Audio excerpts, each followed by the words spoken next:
We have a crisis in the world, tremendous crisis, and also crisis in our consciousness, in us. I see the urgency of change, radical revolution, mutation in the mind. I see it. It is necessary.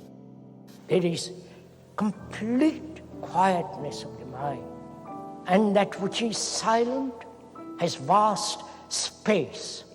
Only then that which is nameless comes into being. This is Urgency of Change, the Krishnamurti podcast.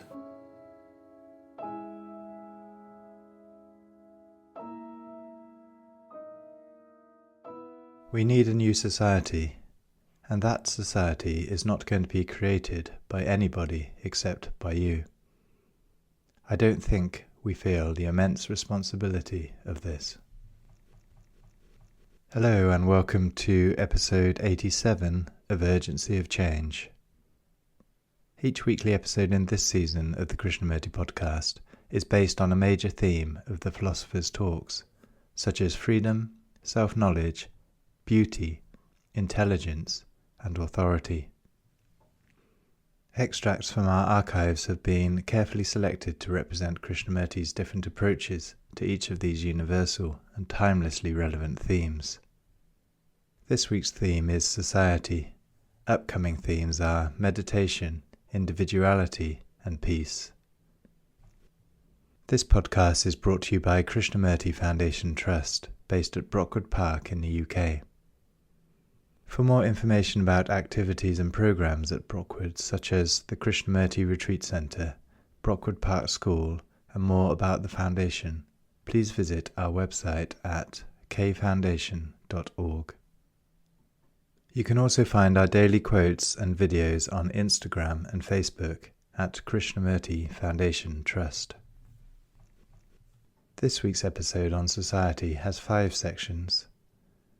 The first extract is from Krishnamurti's 4th question and answer meeting in Ojai, 1981, titled, "What is your relationship to society?" I'm appalled at what is happening in society today. I do not want to be a part of it. And yet I realize I am not separate. What is my relationship to society? What is your relationship to society? Why do you, if one may ask most respectfully, why do you separate yourself from society? Society is an abstraction, is it not? Society is put together by man in his relationship with another, right? I want to be free. But we have said, I am separate from society. And so I act upon society. I want to change society. Something abstract, it's not an actuality. Society's opinion, judgment, the economics, the political activity, all of that is part of what you call society. That society is built by us, by our parents, grandparents, all the rest. It's built by us. So we are that. You know, this is this also another revolution? Society is not separate from me. I am the society. I'm not saying this, the speaker is not saying this because he's a communist or any of that kind of thing. Communists have maintained this as a theory. And they, as a theory, they've said, change society, control it, shape it, become a dictator, totalitarian, then man will change. You know all that business. Whereas on the contrary, man has created it. Unless man changes, society cannot change. Unless the computers come along with their robots and change the whole structure of economic society. You follow all this?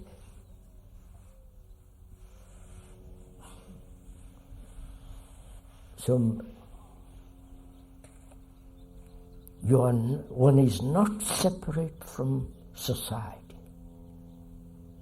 One is the world. So if one realizes that, you would never put this question.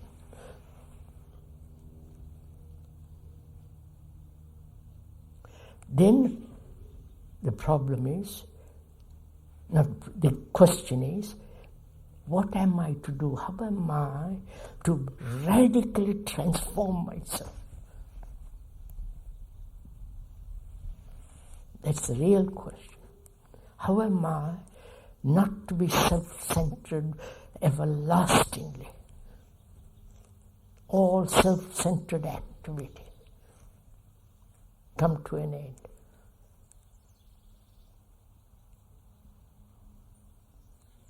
We never ask these questions.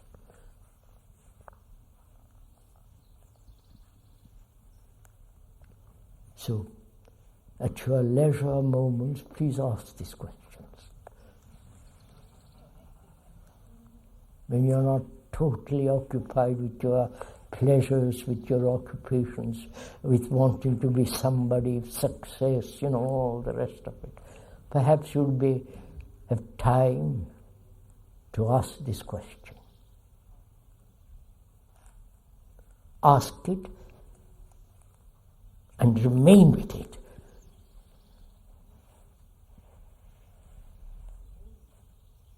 Not try to find. Remain with the question.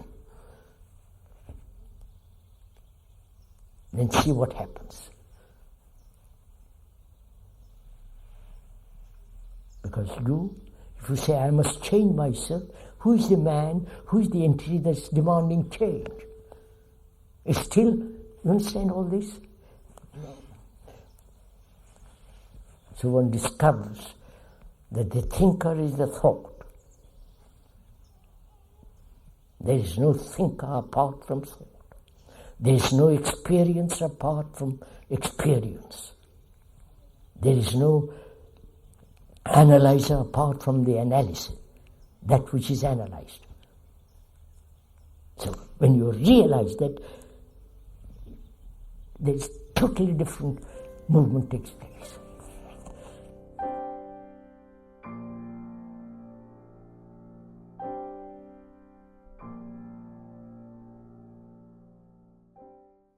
The second extract is from the third talk in Madras, 1985, titled, Each One of Us Has Built Society.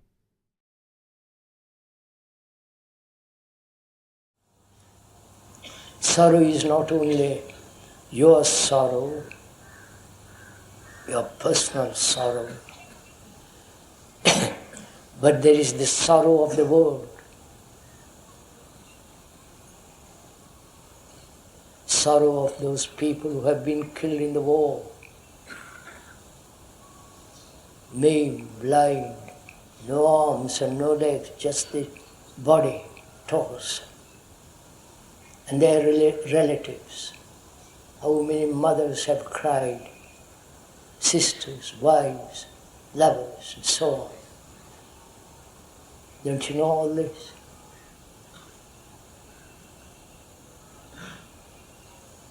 Or are you only concerned with your own sorrow?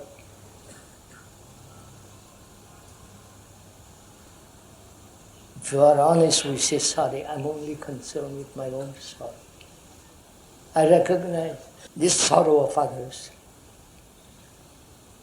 Those people who are dying in Beirut, Nicaragua, San Salvador, Vietnam.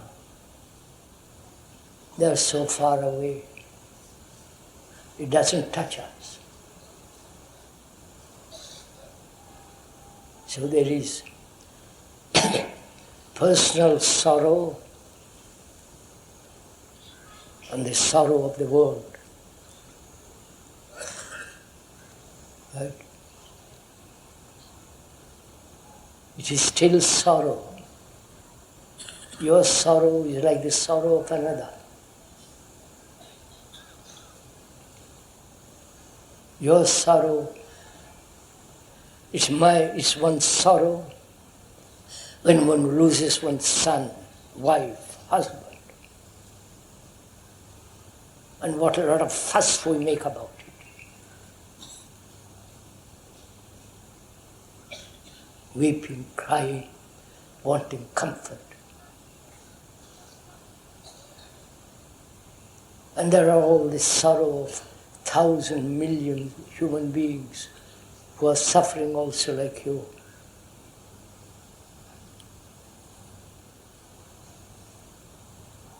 And this sorrow, like fear, like pleasure, is common to mankind. It's the sorrow of humanity.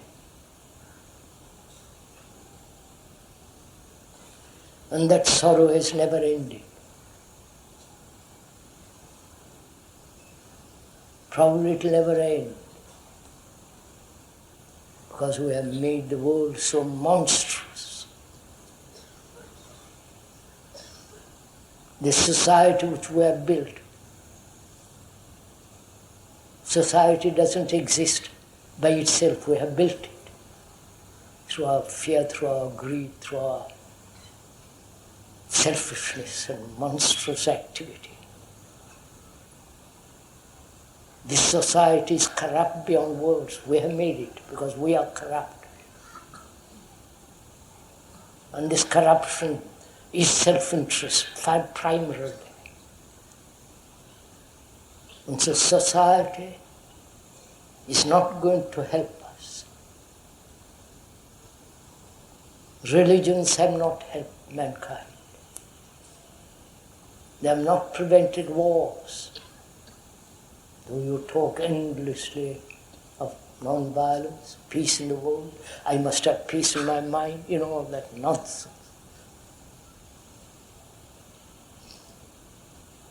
There's sorrow in the world.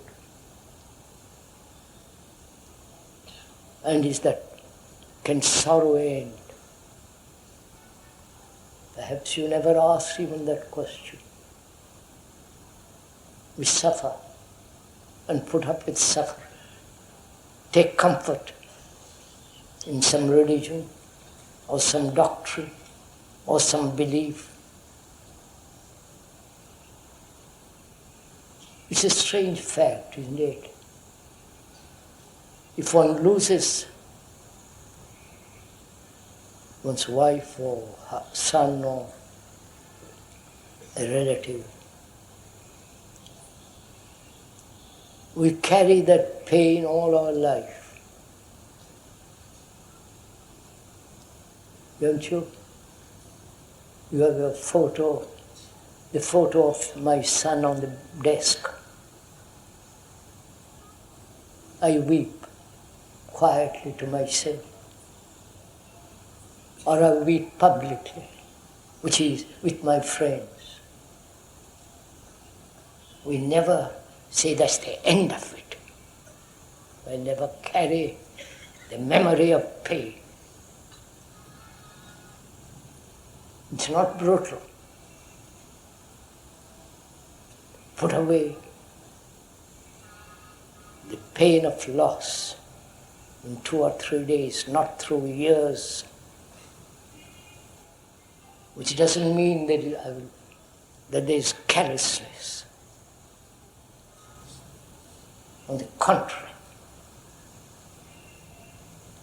there's everlasting talk about one's own son or husband having died. You keep that up. It's a form of entertainment there, gossip. I'm sorry if I put it brutally. So we are asking whether sorrow can end. Not this sorrow of the world. There are going to be wars. Because human beings are violent. They cry their own son killed in a war. But your son is quite safe.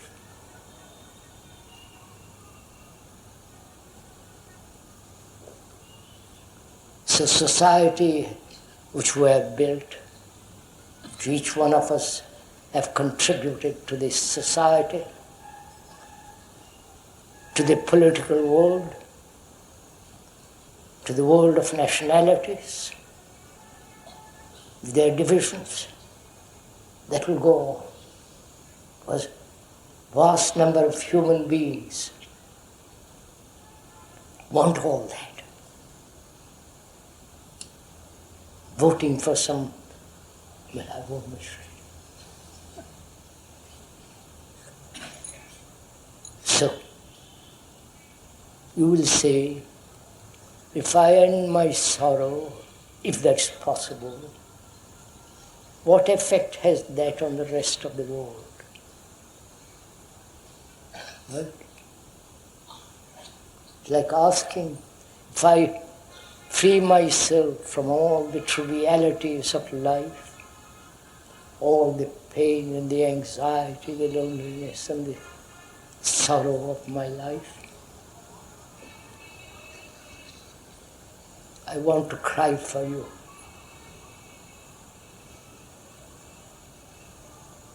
Because all this is to you meaningless.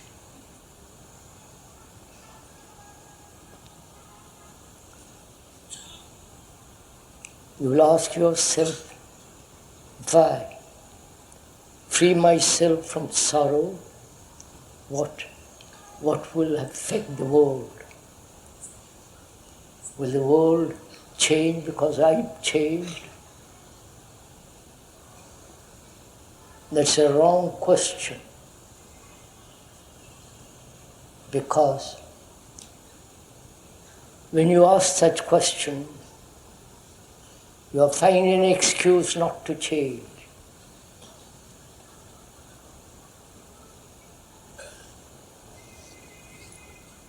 That becomes an easy way out from your own change. And you say, well, it doesn't matter if I change or not, because we're all like that. And I must live in this world. So I listen to you. Sounds good.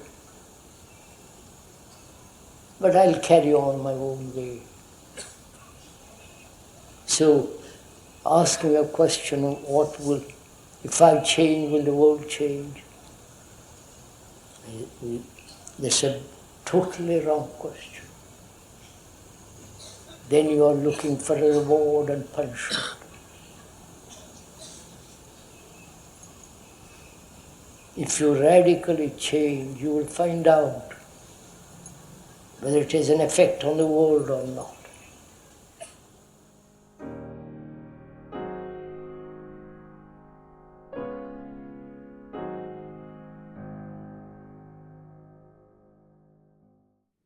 The third extract is from Krishnamurti's second question and answer meeting in Saanen, 1982, titled, "Is it possible to not contribute to the cruelty of society?" I have lived in a forest, close to nature. There is no violence there, but the outer world is the real jungle. How am I to live in it without becoming part of its competition, brutality, violence, and cruelty?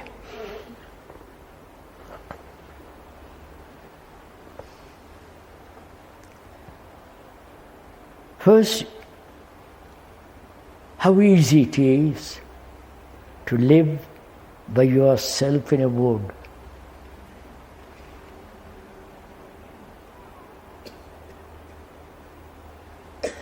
I tell my friend I have done it without any boast or anything. It is natural.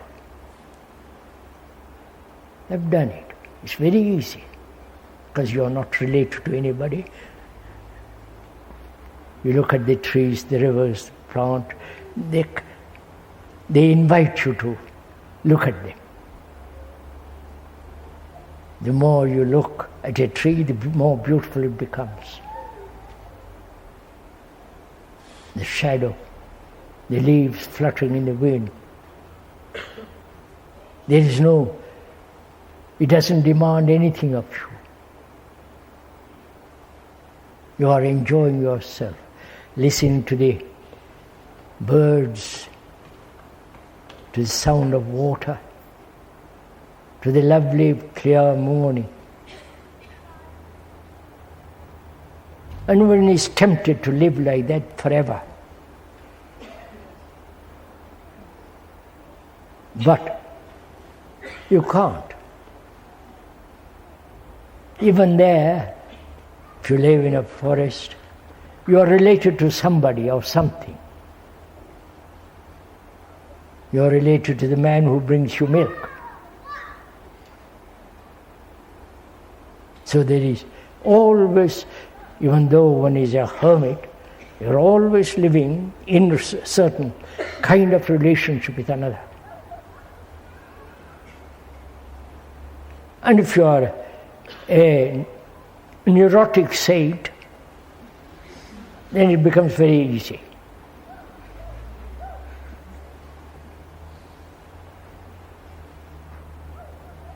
Most saints are neurotic.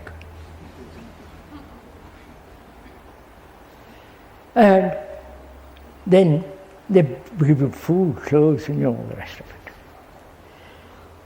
So, when one enters the world, the trouble begins. The world which human beings have created. Not only the past generation upon generation which has created this society, but also all of us are contributing to it. When you buy a stamp, when you post a letter, you are contributing to war. When you take the train, you are contributing to war. So you might say, I won't take a train, I won't post a letter, I won't telephone, I won't pay taxes, and so on. Taxes are rather difficult. The government will be after you if you have money. So, what will you do? Withdraw completely? Not write letter? Not travel? You understand, sir? This question has been put to the speaker often. Say you are against war, peace and so on, but you are contributing to it. By traveling all over the world. So where shall I stop? You understand? Not write letter, not travel, not do all the things that are contributory, that help war? Or do you ask much more fundamental question, which is, why does war exist at all? Why has man, who is so-called civilized, so-called educated, why does he support killing another human being? So what is the fundamental question there? Is it nationality? It is this whole idea of isolation, national isolation, individual isolation, communal isolation. When I put on a monk's robe or a different kind of robe, I am isolating myself. So is isolation the cause of war? Obviously. When I say I'm British, you're French, you're this, you're that, I'm isolating myself. I have a long tradition as a British or an Indian. If I'm an Indian, I have much more ancient tradition, which is isolating me. So, any form of isolation must contribute to war. Which war being not only killing each other, but a conflict with each other. Right?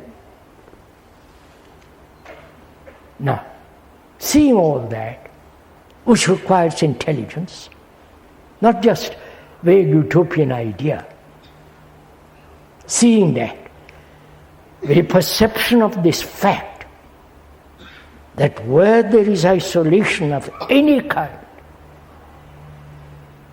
belonging to one group against another group, one sect against another, one uniform of purple, yellow, isolating. These are the actual contribute to isolation and therefore inevitable conflict. To perceive that, to see the truth of it, requires intelligence. Not say, I agree with it, and do nothing about it. But when I see the truth of it, that very perception is the action of intelligence. Right? So, with that intelligence, I enter the world. Which is that intelligence which has no cause, that love that has no cause. Compassion obviously cannot have a cause. With that beauty, with that clarity, with that energy, I meet. I meet the world which is brutal. I act from that love. Or rather, that love that has no cause acts. I may be a beggar, or a very good technician, but the quality of that can never enter the world of ambition, brutality, violence. Now, my friend says, I understand. I understand very clearly what you say. I have grasped intellectually what you have said. Superficially. Now, how am I to capture it? How am I to hold it?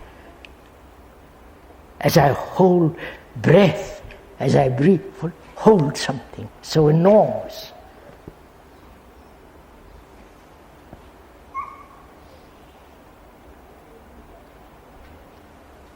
What is method? What is the system that will help me?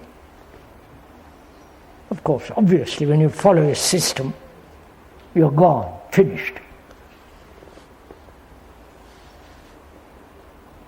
Because you want to achieve that state of real love. And you want to achieve it because you are unhappy, therefore you have a motive.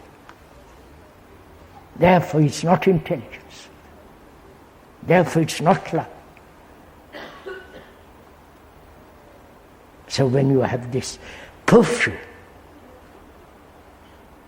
then you can go through the world never that perfume losing its beauty.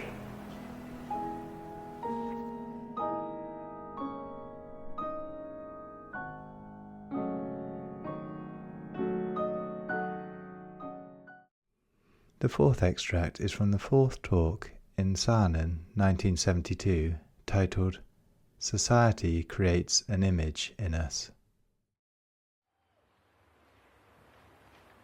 Our image, which we have about ourselves, is created by society, by the culture in which we live. The culture says, compare, measure yourself against another. Right?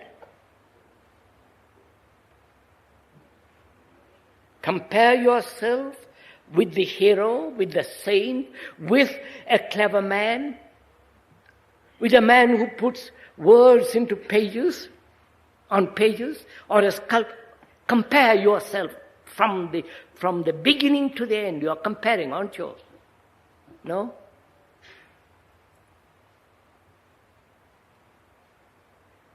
Measuring yourself.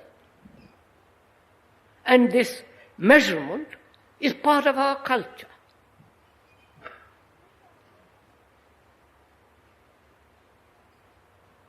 And so you say to yourself, I am clever or I am dull. You are dull in comparison with somebody who is clever. You're following all this?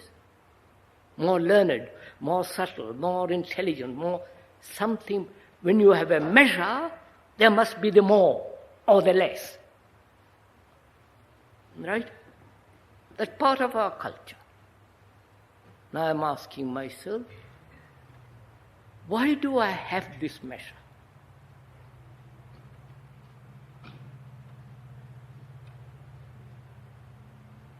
It has been given to me. Or I have carefully cultivated myself.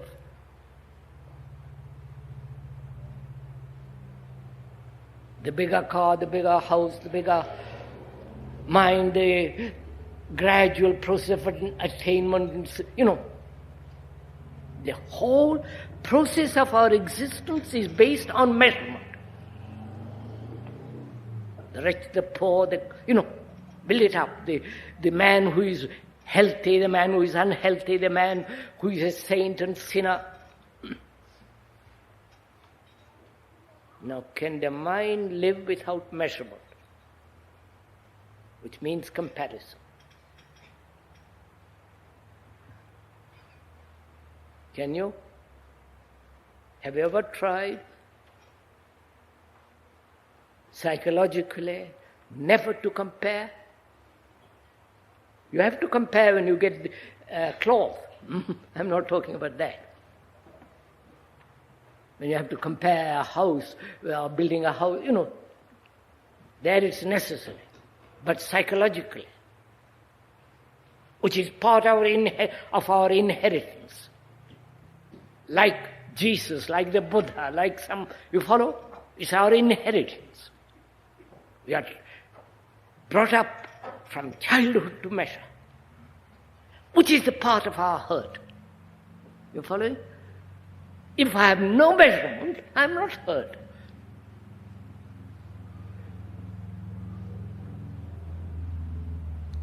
Now what am I to do? I measure.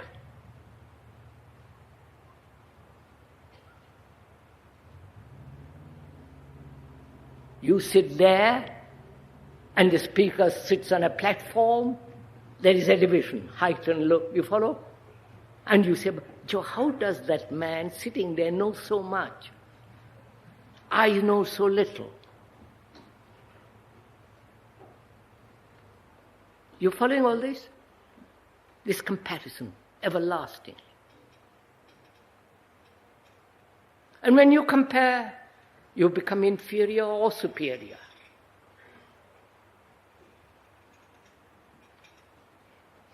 And in comparison, you come to a conclusion. And the conclusion brings about neurotic habits.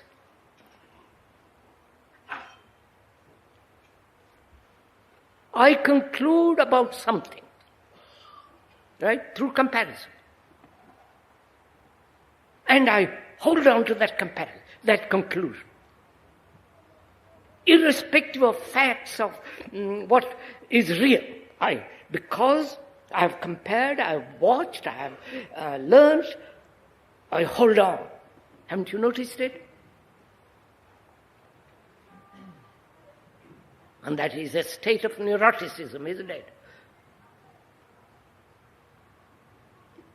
Now, why do I compare?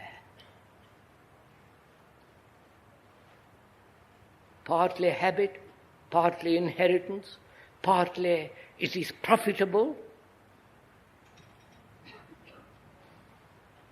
And through comparison, I feel I'm alive because I'm struggling. Right? I'm fighting to be like you. And that gives me vitality.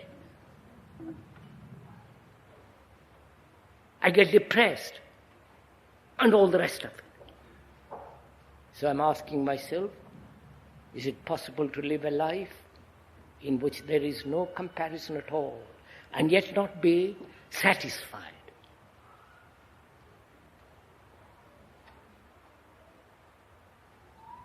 The moment I do not compare, is there satisfaction in what is? You follow? Or when I cease to compare, then I'm face to face with what is. And when I compare, it is an escape from what is. Right? And therefore it's a waste of energy, and I need energy. There must be energy to face what is. You're following all this? So am I dissipating energy through comparison?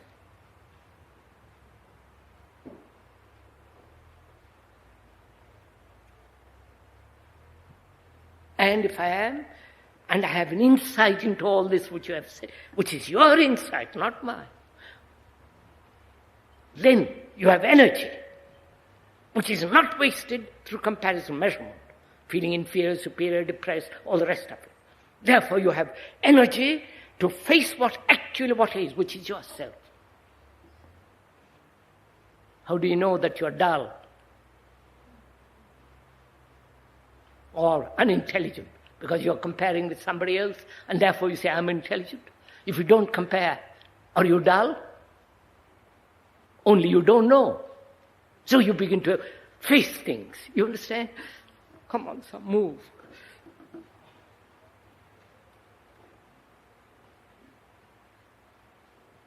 So we have many, many images. A collection of images, religious, economic, social, images based on relationship and so on. These images are deep down conclusions. And if I do not analyze or use dreams as a means of analysis, if I'm awake during the day and watch, then the problem is non-existent. I wonder if you see this. Because thought has created the problem. The thought that says, yes, that is so, I compare, I have images, I have been heard, I must go beyond them. It is thought that's saying it. It is thought that created these images. Right? So thought is creating a problem about the images. You're following? And when you see the truth of it, then thought doesn't make it a problem. Right? God says, see how extraordinarily simple and subtle and beautiful it is. If you see that once finished, then you have energy to face actually what is. So you can then say, what am I? If I am no longer comparing, you follow? No longer imitating, comparison means imitation, conformity. If there are no hurts, no conclusions, and therefore no image, what am I? I am all these things, right? The thought says, I must analyze, I must go beyond this, I am in conflict, you follow? It is thought that created all this, images, divisions.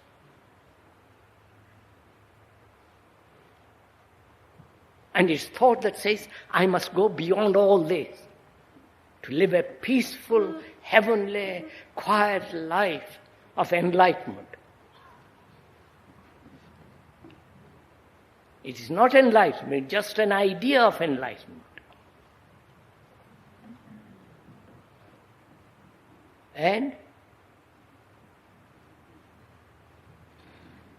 then what am I? Do you understand? Am I the word? Am I the description? You understand?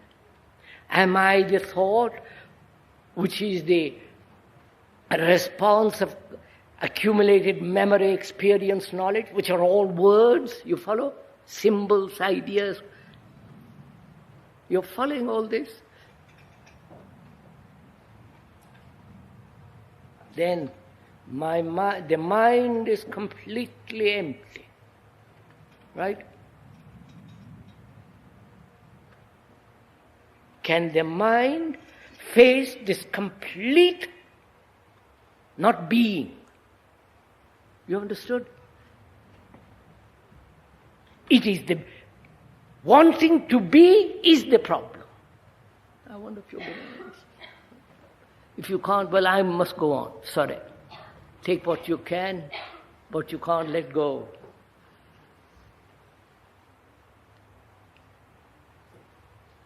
Civilization says to me, be something. Success. Join this community. Grow long hair, short hair. Take drugs. Don't take drugs. Go to church, don't go to church. Be free, think independent. Follow? The society, whether it is small or large, is forcing me to conform to a pattern.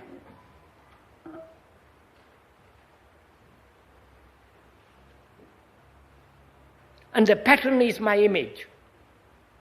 I am that image. I am the image which is described by the professionals, by myself, and when I'm alone. The agonies of that image, the jealousies, the fears, the pleasures.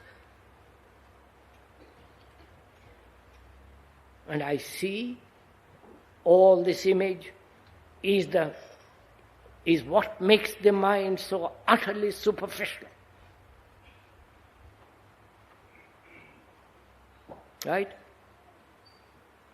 Do you agree? Do you say that? Are you aware that your mind is superficial?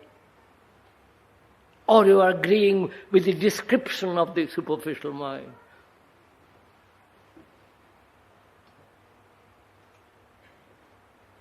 So, can the mind be without comparison, without conformity? I conform and I put on trousers. Right? When I go to India, I don't conform. I put on some other cloth. I have to conform at a certain level, right? Keep to the left side of the road or right side of the road. You following all this? But psychologically, there is no conformity anymore. Because this urge to conform is the product of the society in which I live. The image which I have built in myself with the help of others. And I see that image can be hurt. It is the image that's hurt. You know?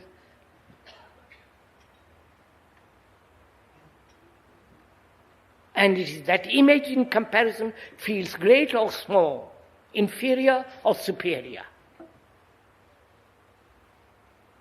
And when there is no measurement, is there an image?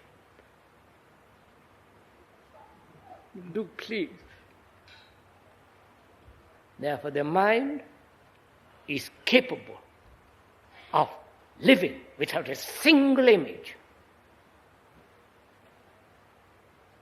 And therefore, incapable of ever being hurt. Do you see it? Then only I can have relationship. I may want that relationship. I have that relationship with you, but you may be hurt. You may have an image about me. You follow? And you refuse to move from that image. I don't know. Then the battle begins. You following all this? You have no image, but I have an image. And I refuse to give up my image, because I love my image. That's my neuroticism.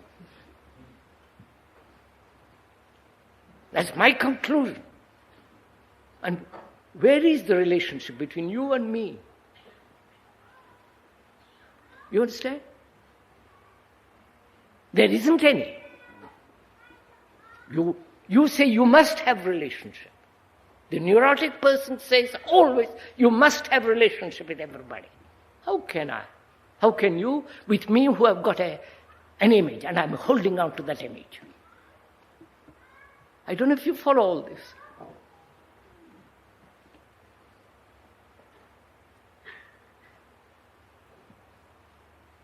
So the mind is capable of living without a single image and therefore without any conclusion, therefore, so it can never be hurt or be in a state of measurement.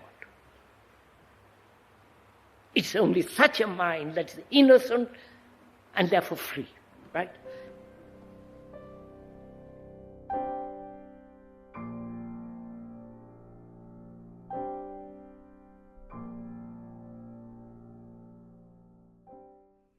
The final extract this week is from Krishnamurti's first talk in Bombay, 1965, titled, "We Need a New Society."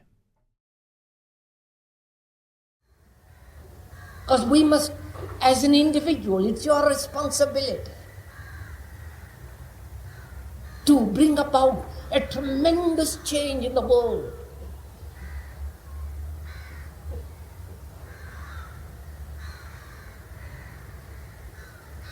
It's your responsibility because you're part of this society. Because you're part of this tremendous sorrow of man. This constant effort, struggle, pain, anxiety. We're all responsible.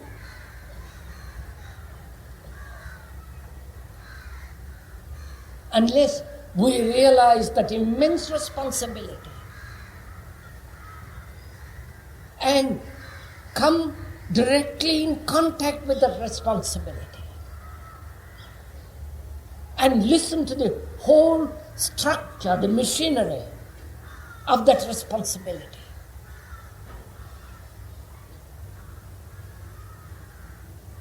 Do what you will. Go to every temple, to every guru, to every master, to every religious book in the world. Your action has no meaning whatsoever. Those are mere escapes from actuality.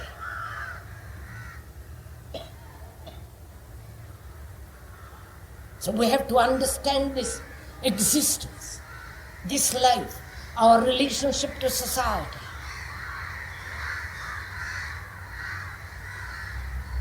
And not only understand our relationship with each other, which is society, but to bring about a radical change in that relationship.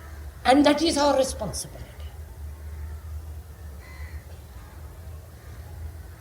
I do not think we feel this urgently. We look to the politician. We look to some philosopher. We look to something mysterious that will bring about an alteration within ourselves. There is no way out except that you become aware of this immense responsibility as a human being. And becoming aware of that responsibility, learn all about it. Not bring all your previous knowledge, but learn. And to learn, there must be freedom. You can't learn otherwise. Otherwise, you will repeat the same thing over and over and over again. I do not know if you have not noticed that there is so much confusion, misery, and sorrow in the world. And man hasn't been able to find a way out of it. Modern day man. So he resorts to the past. He thinks he must go back to 5,000, 7,000 years and resuscitate that past. To renew, bring about a revival.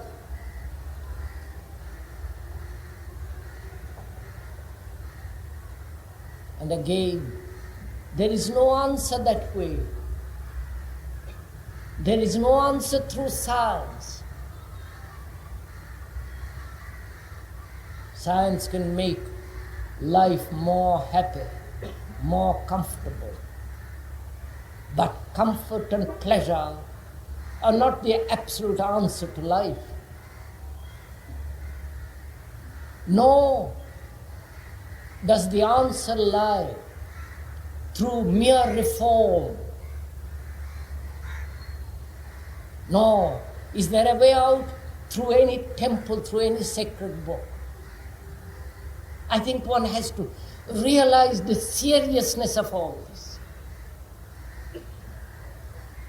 and put away all that rubbish and nonsense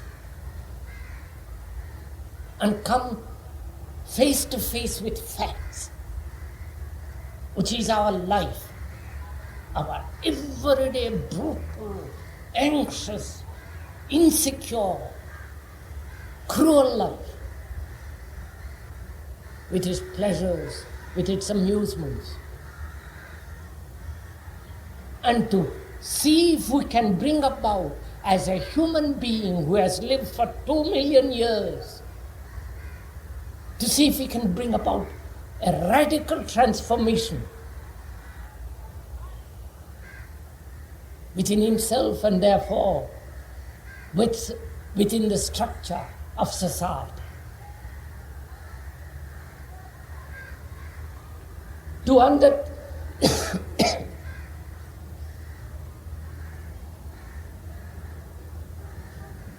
To be aware of this responsibility means great, arduous work.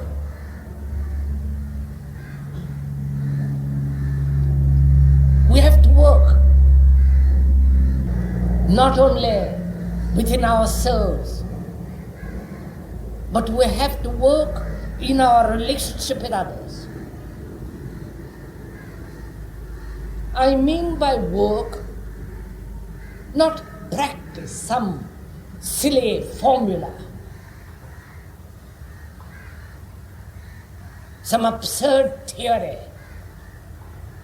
some fantastic assertions of some philosopher or of some guru or teacher. Those are all too infantile, immature. When we talk about work, I mean by that becoming aware of the responsibility as a human being, living in this world. He has to work to bring about a change within himself.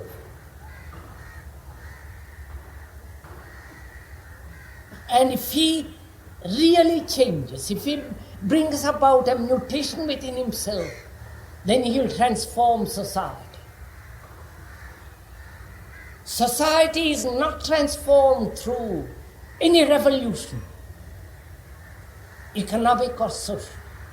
We have seen this, the French Revolution, the Russian Revolution, and the everlasting hope of man that by altering outward things, the inward nature of man is going to be transformed. It never has been, and it never will be. The outward change, the economic change, which is bound to come to this country which is so poor, that is not going to change. The attitude, the ways of life, his misery, his confusion.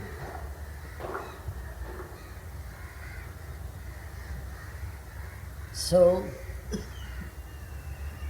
to bring about a total change of man, man has to become aware of himself.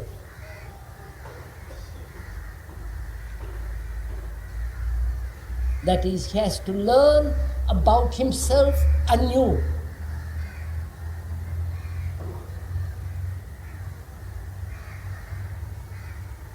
Man, according to the recent discoveries of anthropology, has lived for 2 million years.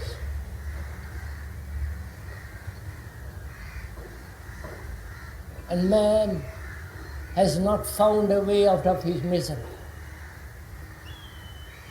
He has escaped from it. He has run away from in some fanciful illusion. But he has not solved it. He hasn't built a society that's totally free. Built a society which is not a society of conformity. You know, if you observe, there are those societies which through necessity cooperate. Through necessity, through compulsion, through industrial revolution, they must live together. They must cooperate. They must conform. They must follow the pattern. And in that society, as one can observe, there are still conflicts. Each man is still against the other.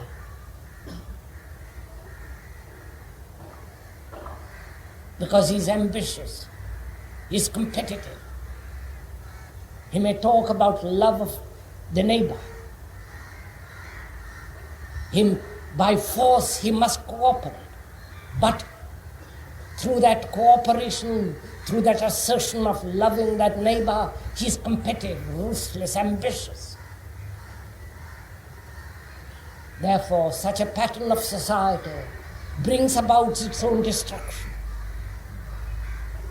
Then there is this form of society where there is no civic consciousness at all.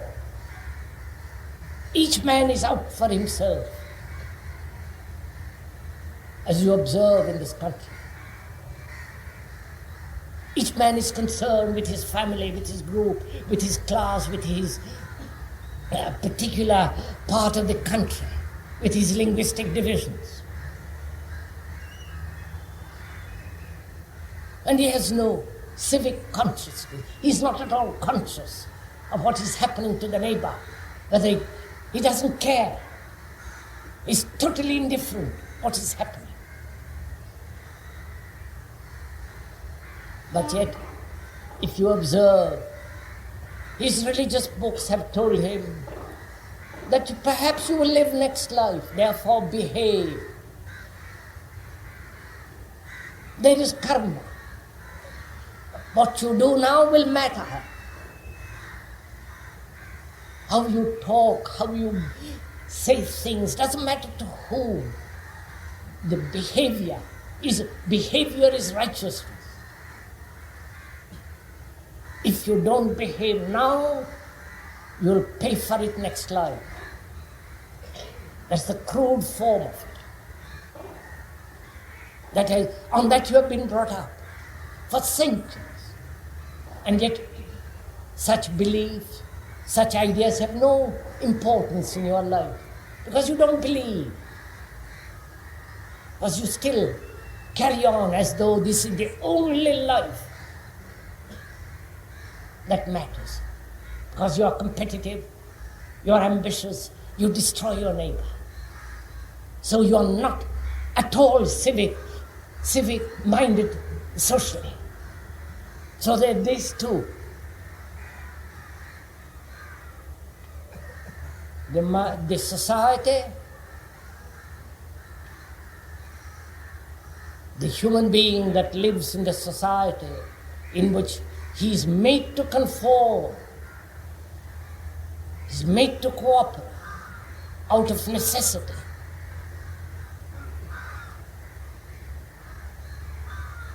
And thus he becomes civic-minded.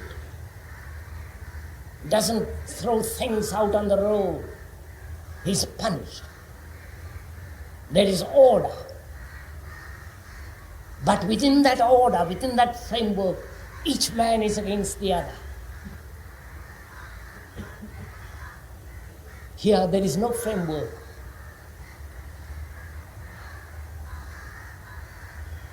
Here you're not civic. You have no civic consciousness at all.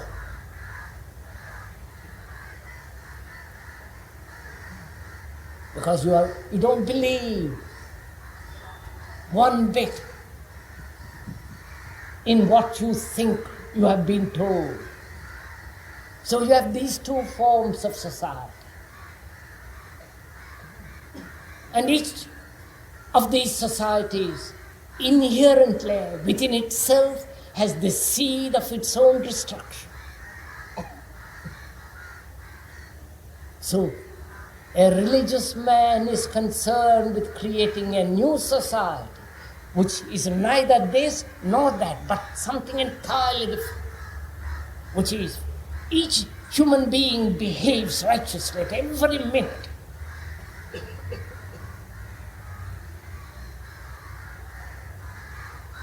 Because he understands his responsibility as a human being. And he is alone responsible and no other. How he behaves, what his activities are, whether he is ambitious, cruel, destructive, hating, jealous, competitive, what his fears are.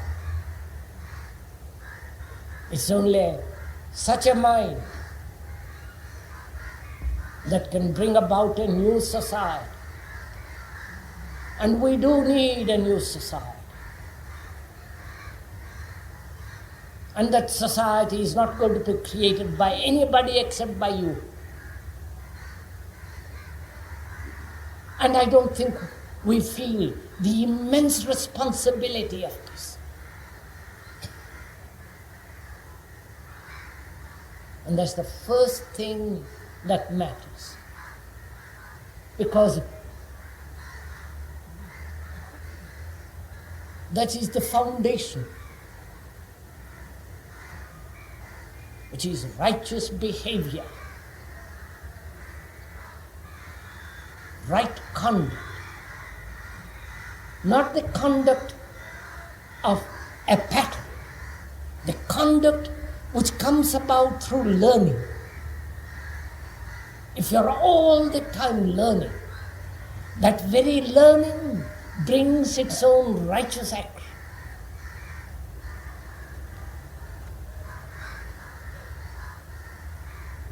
Therefore, it is the religious mind alone that can create this new society.